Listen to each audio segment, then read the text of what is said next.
गबन, प्रेमचंद, चैप्टर 4। नाटक उस वक्त पास होता है जब रसिक समाज उसे पसंद कर लेता है। भारत का नाटक उस वक्त पास होता है जब राह चलते आदमी उसे पसंद कर लेते हैं।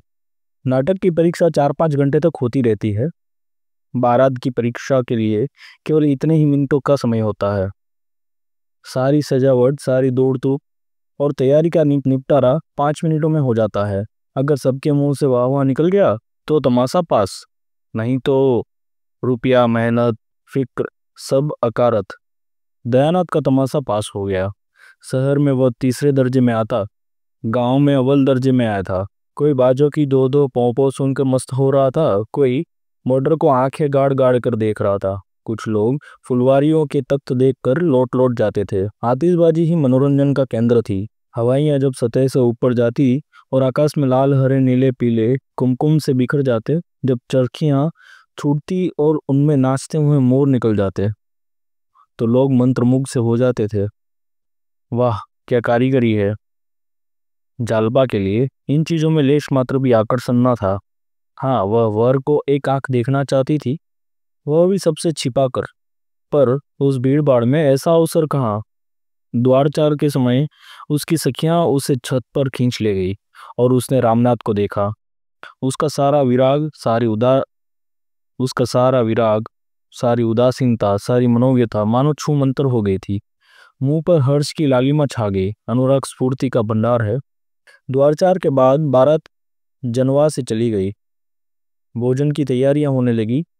किसी ने पूरियां खाई, किसी ने उपलों की खिचड़ी पकाई।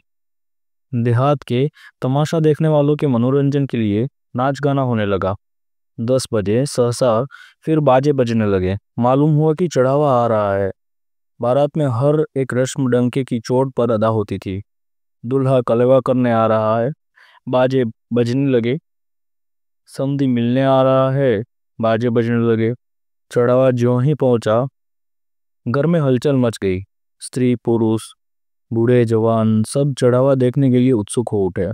जो ही किश्तियां मंडप में पहुंची, लोग सब काम छोड़कर देखने दौड़े।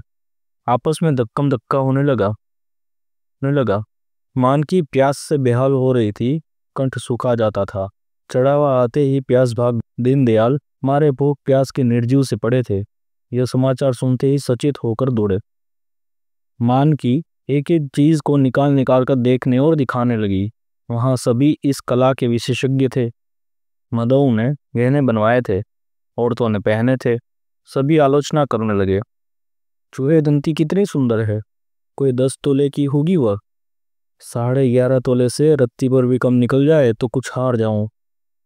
ये शेरदां तो देखो, क्या हाथ की सफाई है।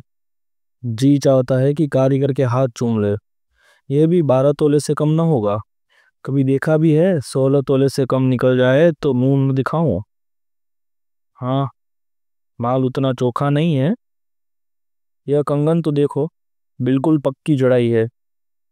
कितना बारीक काम है कि आंख नहीं ठहरती। कैसा दमक रहा है। सच्चे नगीने हैं, झूठे नगीनों में यहाँ अब कहाँ। चीज तो ये गुलूबंद है। कितने खूबसूरत फूल है, और उनके बीच में हीरे कैसे चमक रहे हैं। किसी बंगाली सुनार ने बनाया होगा। क्या बंगालियों ने कारीगरी का ठेका लिया है। हमारे देश में एक से एक कारीगर पड़े हुए हैं। बंगाली सुनार बेचारे उनकी क्या बराबरी करेंगे। इसी तरह एक एक चीज की आलोचना होती रही। सहसा किसी ने कहा, चंद्रहार नहीं है क्या। मानकी ने रोनी सूरत बनाकर कहा, नहीं, चंद्रहार नहीं आया। एक महिला बोली, अरे चंद्रहार नहीं आया। दीनदयाल ने गंभीर भाव से कहा, और चीजें भी तो है, एक चंद्रहार ही नहीं है। उसी महिला ने मुंह बनाकर कहा, चंद्रहार की बात ही और है। मानकी ने चढ़ाव को सामने से हटाकर कहा, बेचारी के भाग में चंद्रहार लिखा ही नहीं है। इस गोलाकार जमघट के पीछे अंधेरे में आशा और आकांक्षा की मूर्ति जलपा खड़ी थी, और सब गहनों के नाम कान में आते थे। चंद्रहार का नाम ना आता था। उसकी छाती धक धक कर रही थी।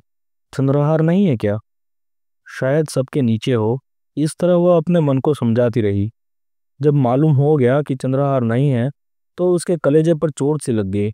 मालूम हुआ देह में रक्त की बूंद भी नहीं है, मानो उसे मूर्छा आ जाएगी। वह उन्माद की दशा में अपने कमरे में आई और फूट फूट कर रोने लगी। वह लालसा जो आज 7 वर्ष हुए उसके हृदय में अंकुरित हुई थी, जो इस समय पुष्प और पल्लव से लदी पड़ी थी, उस पर वज्रपात हो गया। वह हरा भरा लहलहाता पुआ पौधा जल गया, केवल उसकी राख रह गई। आज ही के दिन पर तो उसकी समस्त आशाएं अवलंबित थी, दुर्दैव ने आज वह अवलंब भी छीन लिया। उस निराशा के आवेश में उसका ऐसा जी चाहने लगा कि अपना मुंह नोच डाले। उसका वश चाहता तो वह चढ़ावे को उठाकर आग में फेंक देती। कमरे में एक आले पर शिव की मूर्ति रखी हुई थी। उसने उसे उठाकर ऐसा पटका कि उसकी आशाओं के भांति वह भी चूर चूर हो गई। उसने निश्चय किया, मैं कोई आभूषण न पहनूंगी। आभूषण पहनने से होता ही क्या है? जो रूपहीन हो वे अपने गहने से सजाए। मुझे तो ईश्वर ने यूं ही सुंदरी बनाया है, मैं गहने न पहनकर भी बुरी न लगूंगी। सस्ती चीजें उठा लाए, जिसमें रुपये खर्च होते थे उसका नाम ही न लिया। अगर गिनती ही गिनानी थी तो इतने ही दामों में उसके दूने गहने आ जाते। वह इसी क्रोध में भरी बैठी थी कि उसकी 3 सखियां आकर खड़ी हो गई। उन्होंने समझा था जालपा को अभी चढ़ाव की कुछ खबर नहीं है। जालपा ने उन्हें देखते हुए आंखें पोंछ डाली और मुस्कुराने लगी। राधा मुस्कुराकर बोली, जालपा मालूम होता है तूने बड़ी तपस्या की थी, ऐसा चढ़ाव मैंने आज तक नहीं देखा। अब तो तेरी सब साध पूरी हो गई। जालपा ने अपनी लंबी लंबी पलकें उठाकर उसकी ओर ऐसे दीन नजर से देखा मानो जीवन में अब उसके लिए कोई आशा ही नहीं है। हाँ बहन, सब साध पूरी हो गई। इन शब्दों में कितनी अपार मर्मांतक वेदना भरी हुई थी, इसका अनुमान तीनों युवतियों में से कोई भी न कर सकी। तीनों कौतूहल से उसकी ओर ताकने लगी, मानो उसका आशय उनकी समझ में न आया हो। बासंती ने कहा, जी चाहता है कारीगर के हाथ चूम लो। शहजादी बोली, चढ़ावा ऐसा ही होना चाहिए कि देखने वाले भड़क उठे। बासंती, तुम्हारी सास बड़ी चतुर जान पड़ी है, कोई चीज नहीं छोड़ी।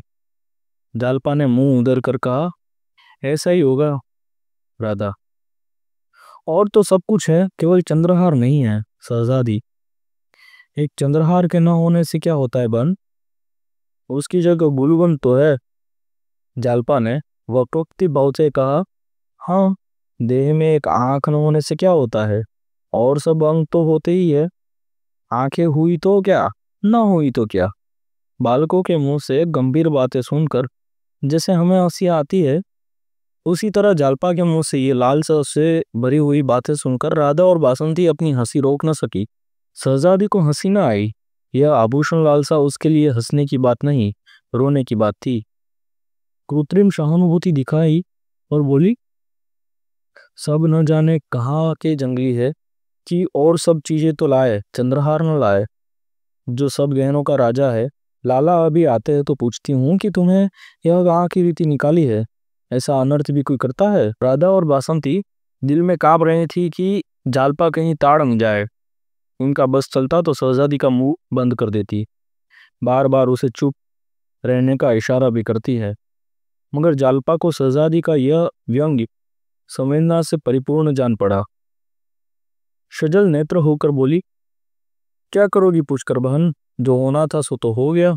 शहजादी, तुम पूछने को कहती हो, मैं रुलाकर छोड़ूंगी। मेरे चढ़ाव पर कंगन नहीं आया था।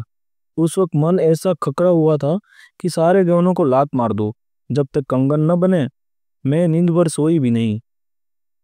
राधा, तो क्या तुम जानती हो जालपा का चंद्रहार न बनेगा। शहजादी, बनेगा, तब बनेगा, इस अवसर पर तो नहीं बनेगा। 10-5 की चीज तो नहीं है कि जब चाह बनवा लिया। सैकड़ों खर्च है, फिर कारीगर तो हमेशा अच्छे नहीं मिलते।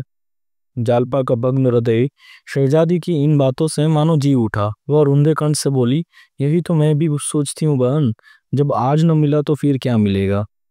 राधा और बासंती मन ही मन में शहजादी को कोस रही थी तो और थप्पड़ दिखा दिखाकर धमका रही थी, पर शहजादी को इस वक्त तमाशे का मजा आ रहा था। बोली, नहीं, यह बात नहीं है जल्दी, आग्रह करने से सब कुछ हो सकता है। सास ससुर को बार बार याद दिलाती रहना, बहनों जी से 2-4 दिन रुकने से भी बहुत कुछ काम निकल जाता है। बस यही समझ लो कि घर वाले चैन न लेने पाए। यह बात हरदम उनके ध्यान में रहे। उन्हें मालूम हो जाए कि बिना चंद्रहार बनवाए कुशल नहीं। तुम जरा भी ढीली पड़ी और काम बिगड़ा। राधा ने हंसी को रोकते हुए कहा, इनसे न बने तो तुम्हें बुला ले। क्यों, अब उठोगी कि सारी रात उपदेश ही करोगी?